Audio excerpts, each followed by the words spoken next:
दर्शक मित्रों, हूँ छूं परमार अनिशा। तमे जोई रह्या छो लोक सामना न्यूज। तो जोईए आजना समाचार केसरथी अमार रिपोर्टर गोविंद हडिया साथे। विश्व सायकल दिवस निमित्ते जूनागढ़ जिल्लाना केसर शहेरमां आजे भव्य सायकल रेलीनुं आयोजन करवामां आव्युं। माय भारत यूथ वोलेंटियर्सना आयोजन हेठळ योजायेली आ रेलीमां युवानो, बाळको તેમજ વિવિધ સામાજિક અને સેવાભાવી સંસ્થાઓના કાર્યકરોએ ઉત્સાહપૂર્વક ભાગ લીધો હતો।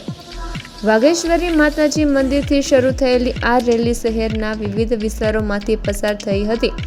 રેલી દરમિયાન ભગવાન શ્રી રામ, ડોક્ટર બાબા સાહેબ આંબેડકર અને સરદાર વલ્લભભાઈ પટેલની પ્રતિમાઓને પુષ્પવર્ષા કરી સન્માન અર્પણ કરવામાં આવ્યું હતું।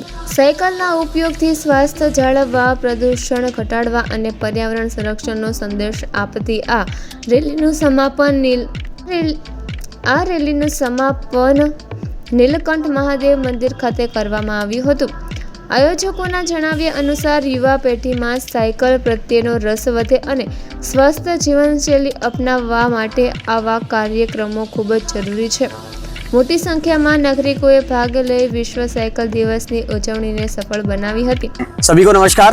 मेरा नाम मयंक भदौरिया, जिला युवा अधिकारी, युवा कार्यक्रम, खेल मंत्रालय, भारत सरकार से। और आज मेरा युवा भारत जूनागढ़ के तत्वाधान में हम लोग विश्व बाइसिकल दिवस पर से एक साइकिल रैली निकालने जा रहे हैं, जो कि केशोद में आयोजित की जा रही है। और उसमें हमारे जो युवा स्वयंसेवक हैं, कर्मेश जी, वसूर जी, महेंद्र जी, और साथ ही हमारे तेजस जी और माय भारत के जितने भी स्वयंसेवक हैं, वो सभी लोग आज विश्व बाइसिकल दिवस पर ये साइकिल रैली निकाल रहे हैं। इसका जो मुख्य उद्देश्य है वो देश के।